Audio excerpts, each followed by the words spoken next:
जाए प्यार तुमसे मुझे कर देगा बर।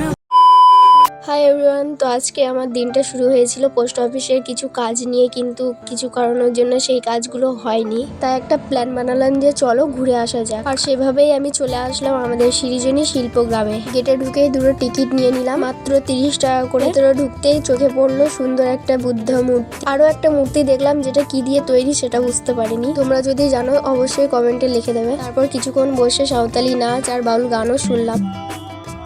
আগে গিয়ে দেখলাম ঢেকি, যেটা চাল গুঁড়ির জন্য ইউজ করতো আগেকার দিনে। তারপর দেখলাম একদম রিয়েল লাইফের মতো বাঁশের ওপর চেপে থাকা মানুষের মূর্তি। আমি রিয়েল লাইফেও বাঁশের ওপর ভাট দিয়ে হাঁটা দেখেছি, কিন্তু এর নামটা ঠিক মনে করতে পারছি না। তারপর আরো অনেক মূর্তি দেখলাম, আর এগুলো দেখেই বেরিয়ে পড়েছিলাম। বেরোনোর পরেই ঝালমুড়ি কয়েক বেল নিয়ে নিয়েছিলাম, কারণ প্রচুর পরিমাণে খিদে পেয়ে গেছিল, আর সেখানে সেরকম কোনো দোকানও ছিল না। তো আজকের ব্লগটা এতটুকুই, দেখা হবে নেক্সট ব্লগে। Till then take care, by.